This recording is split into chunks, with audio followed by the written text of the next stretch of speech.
Buonasera. Buongiorno a tutti. Nuova puntata dei Dialoghi su Urbisaglia. Veramente immenso. Ciao.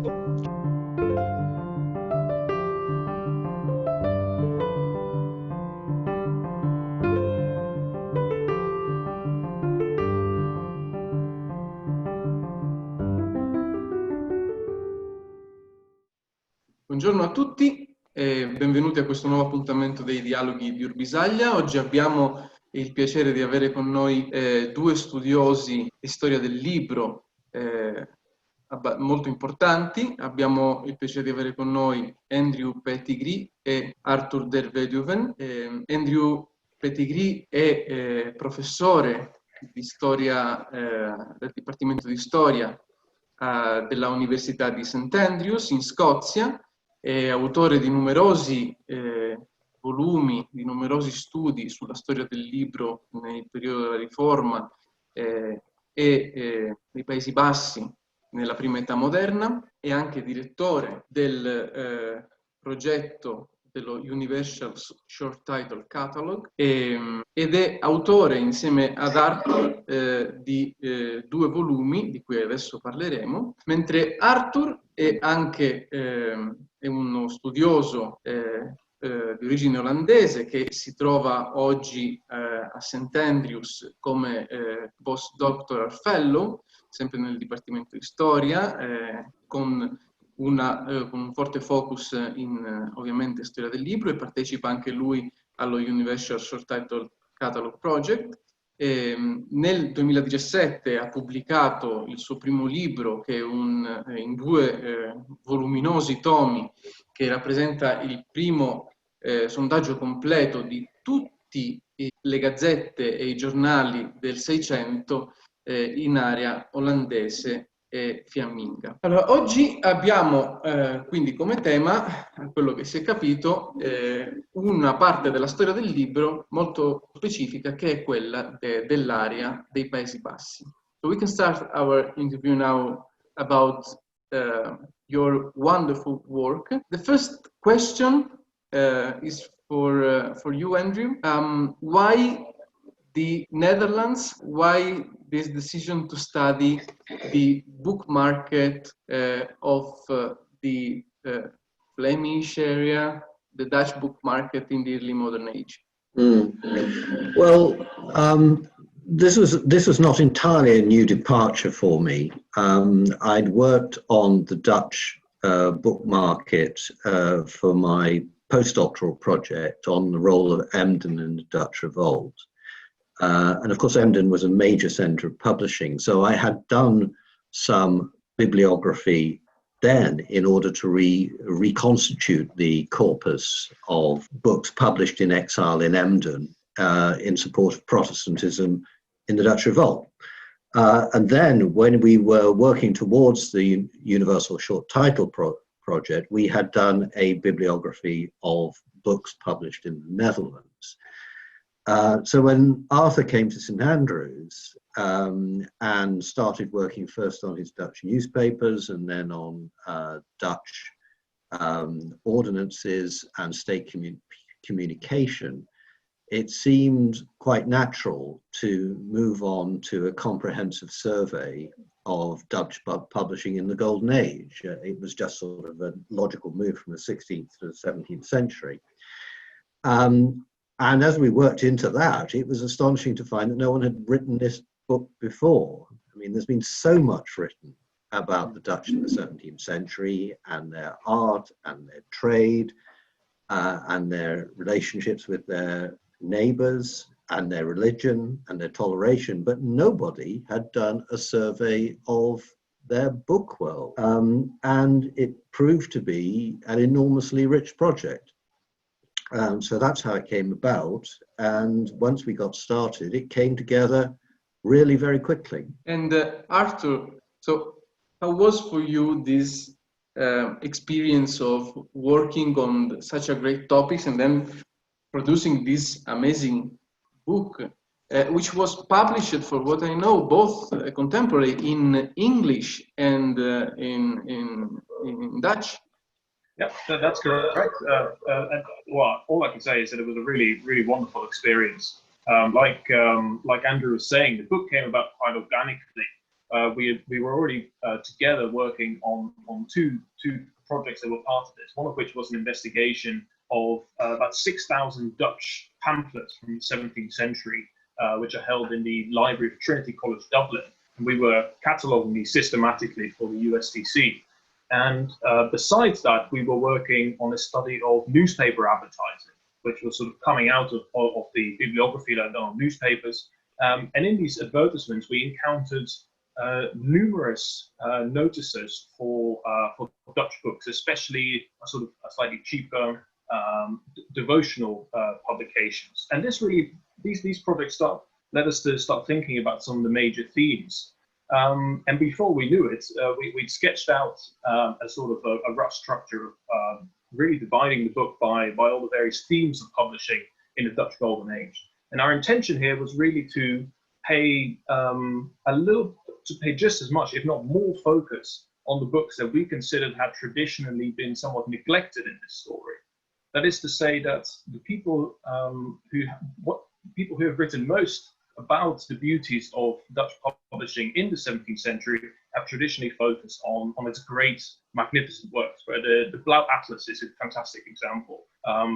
Gorgeous multi-volume folios, hundreds of beautiful maps that were distributed and sold to all the courts throughout Europe. This was obviously a real achievement, but what we realized is that what really drove the Dutch market, what underpinned its success, were much more humble publications, which did not cost very much and which would enter the households of many Dutch citizens. And that's sort of the focus we tried to put on it. And because we had done this previous work with advertisements in Dublin, and of course all of Andrew's expertise previously working with the Low Countries, I think it came together quite nicely. And I've just, if I may just say a quick word about this, this translation. Both of us considered it rather important that the book would be published in Dutch. And when we were delighted that Atlas Contact, the Dutch publisher, was very keen on the book.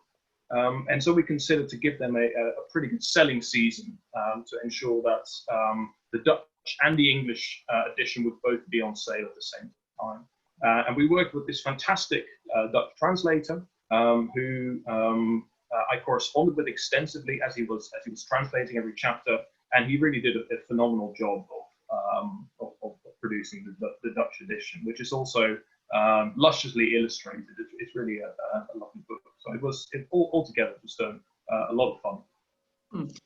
And how was the actual culture of book in the Netherlands in the so-called Golden Age? I see that in your in the introductory chapter, you describe these many aspects of the cultural life in the Dutch Golden Age. And there is the very interesting title is Making Rooms for Books. So what is the actual meaning of making room for books in that time? Well, I think making room in the narrative of the Golden Age also to consider the importance of the book market, because the book market was not only one of the most successful, but it was one of the industries that doesn't go into precipitate decline at the end of the 17th century. The book market remains robust throughout the 18th century. And so one of the key questions that sort of plagued the study of the Dutch Revolt is of the Dutch Republic is, when does the Dutch Golden Age end? And it's simply not a question you have to ask about books. The book market remains very robust. It's unique in Europe in the sense that it's a very urban society with a very high literacy rate, a literacy context of literacy which is nothing like as gendered as in other parts of Europe, in that there are a lot of female heads of households in Holland. In Holland, a lot of women play a very critical role in the publishing industry. And it's one of their biggest cultural exports. The Dutch export a huge amount of books around the continent. So we had a lot of fun going to places like Tallinn and Riga and Helsinki and Stockholm and finding lots of Dutch books which are not found in Dutch libraries, but also learning that they make a great deal of money from re-exports. So one of the really very interesting things we found is the key to success for Dutch publishers is not to publish certain sorts of books. They know that there are already huge quantities of large legal texts sitting around in warehouses in Germany, and so they just buy these in bulk to sell on to their customers, either in the Netherlands or abroad. So it's making very astute decisions about what to publish and what not to publish. So it's just like recreating or creating a new market from a previous one already existing in Central and Southern Europe. Mm-hmm. Oh, this is very interesting. This is something that maybe this could be worth of a perspective analysis also in other regions of Europe. And it's really fascinating to see, if I may, Natale, to see one of the real sources we looked at for this book was printed book catalogs, especially catalogs both for auctions of libraries, which is a real Dutch phenomenon. Some 4,000 libraries auctioned at least in the 17th century, and bookseller stock catalogs. And both of these sources really allow you to see to what extent Dutch collectors were looking to the more traditional markets in the center and in the south of Europe for their books.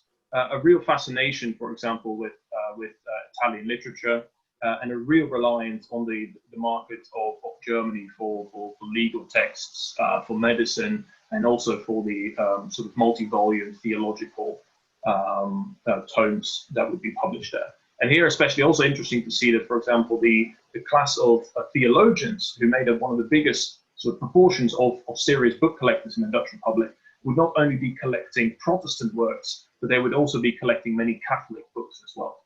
Mm-hmm. This was actually the other question I was going to ask, the sources that you use it. Also because, as you say, a great, or maybe the majority of the books you were investigating were ephemera, were books that for their fragility were destined to disappear, and many of them actually disappeared. So how you dealt with this problem, this issue? Yeah, I mean, we learned a lot actually, which could be applicable equally to other parts of the book, the book world. Firstly, you have to look abroad. You can't rely on a survey of the libraries of the country in question to get a holistic picture of what was being produced in that country.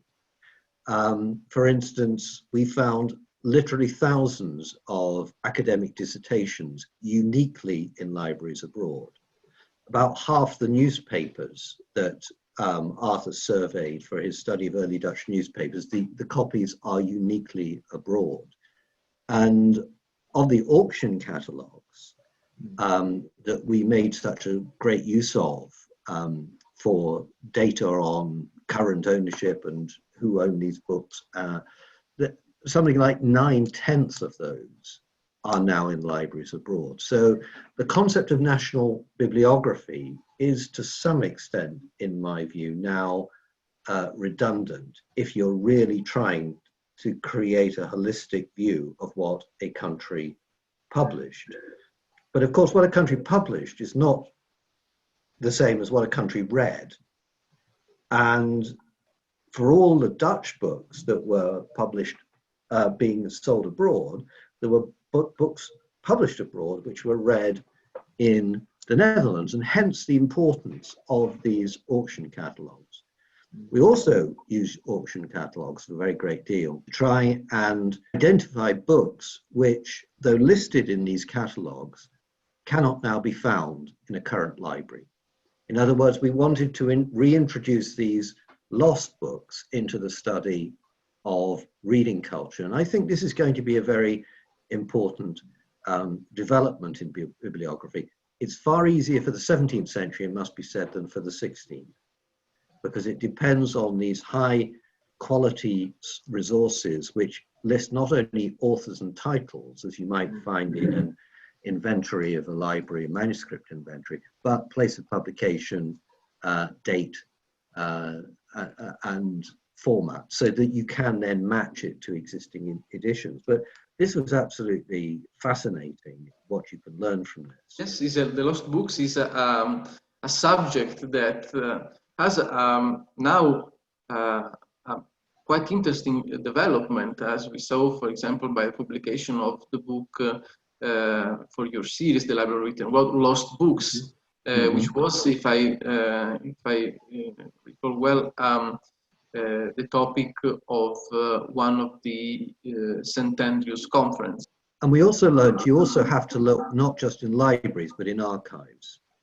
I mean, this is a message already clear from Arthur's book on newspapers, because so many of the copies there were in archives. But also, if you want to get any sense of the sheer volume of the work being published for official bodies in the Netherlands, then you have to go around archives. And that's one of the things, following in Arthur's steps for his newspaper volume, we did for this book again. And we found a mass of wonderful material. And talking about the new book, so how is connected with the previous works you produced? Well, this is work that was really undertaken very much also for the Bookshop of the World, for our general study of the Dutch book trade. But we really also wanted to showcase these wonderful newspaper advertisements, because this is really a Dutch invention. Newspapers are already published from the first decade of the 17th century in Germany, and then by 1618 they emerge in the Dutch Republic. And one of the things that these Dutch papers start to do very quickly after that, already a few years after they first emerged, is to have these little notices at the end of the newspaper reports, where they have booksellers and publishers who are advertising new books that they have produced, and they're marketing these to the rest of the community. Because they knew that all these newspapers would be sold around the country, mainly by booksellers. So this was the newspaper very quickly became a medium for communication within the Dutch book trade. So this was already something that was really interesting to us to see, first of all, how are newspapers being distributed? Where can they be bought? But second of all, we then began to notice that these newspaper advertisements were a really good source of lost books, again as well. And then we started to get a sense of, what sort of books are these publishers what sort of books do these publishers wish to advertise in the newspapers? And we very quickly figured out that this was a sort of book that does not necessarily survive very well in these auction catalogs that we've also looked at. Because the newspaper advertisements tend to advertise overwhelmingly books in the Dutch language. They tend to be overwhelmingly religious as well, and otherwise also other practical books that they're destined to be used quite intensively.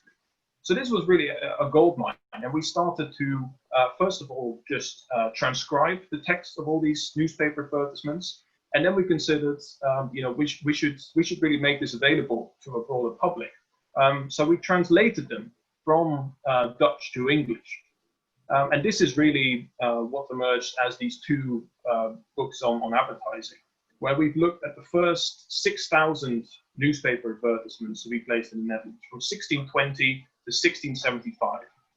And in the first book, which is a more traditional monograph, we offer the reader, again, a sort of thematic overview of how newspaper advertising develops from this medium first book, booksellers only, and then evolves into a means of communication of all other sorts of information. For example, schoolmasters looking for students, for the local government authorities to announce the date of markets or pass on other information.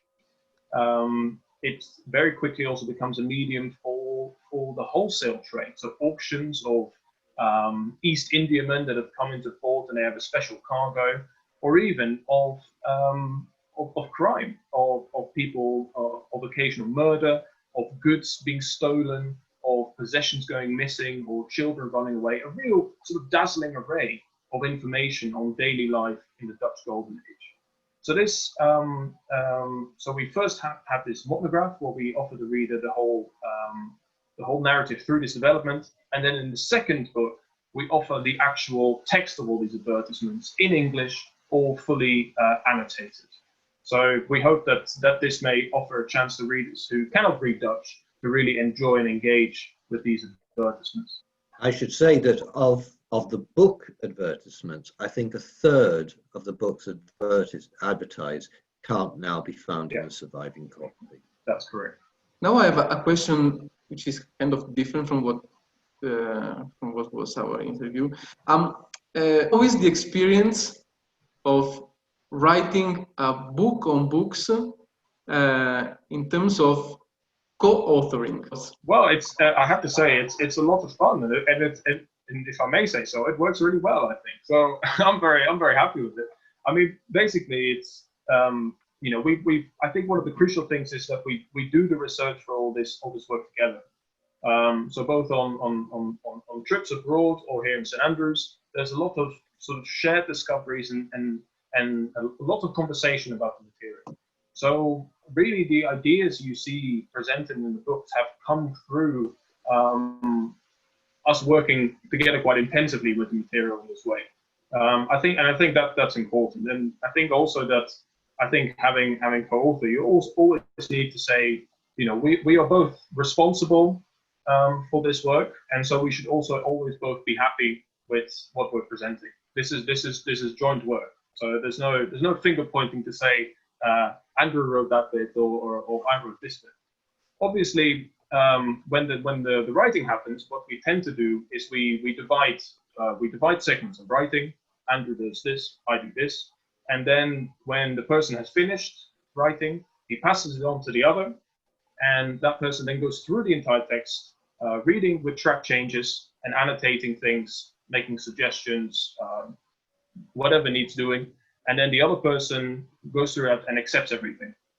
So again, there's this process of harmonization of saying, you know, you go through that, and I think that really helps a lot, and I think that's quite important. Yeah, I mean, I think that's the two crucial things. I think Arthur's fixed upon. Firstly, that we're both in the same university, so we can essentially talk about the book every day when we're writing. So although I may be in charge of half the chapters, I've had many conversations with Arthur about it. So his ideas will feed into my writing.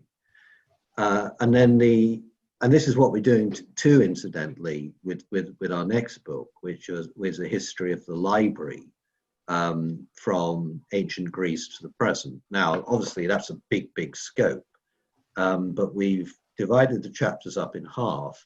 And one of the things we do with our books is if someone's written on a subject before, the other person tends to write the chapter in the book, so that you don't run any risk of just recycling, and you have a better chance of a new perspective.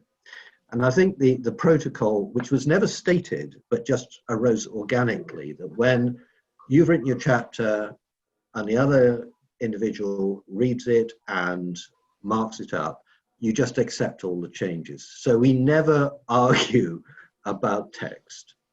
The only occasions where there's any other sort of intervention is where, and this is more likely to be Arthur, if I've written something, he says, well, I think that's a lovely piece of writing, but I don't think it's actually true.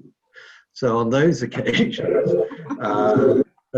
it has to be, I have to sacrifice my fine writing to the purpose of veracity. But actually, you know, having written a lot of books on my own, I'm enjoying it particularly because you know, I've reached a stage in my career when I've written several books for a trade audience, and there is a bit of a risk that you'll stylistically fall into a sort of rut You know, you'll have new subject material, but you've got your style of writing. Well, the good thing about joint authorship is that you have to change so that you make the two parts of the book compatible. And I have to say that no one has ever successfully identified which chapters of the book we're discussing I wrote and which Arthur wrote. And in fact, I think they'd be surprised if they tried to guess. So having done it, I'm really surprised more people don't do it, because it is such a lot of fun. It's much less lonely business than writing a book can be when you've just you and your study and your computer. And I would recommend it to anyone. But the key thing is, if you want to do it, you've got to accept your writing partner's changes and move on. Well, I thank you very much for time you spent with us talking about your great experience as scholars and co-authors of books on books, and which is not, as you say, finished this experience, and we are looking forward to reading your new book on the universal history of libraries. So thank you very much, Andrew and Arthur, for having been with us. Io ringrazio anche voi perché ci avete ascoltato. La nostra intervista con i nostri ospiti finisce qui e come sempre vi do appuntamento al prossimo dei Dialoghi di Urbisaglia. Grazie mille.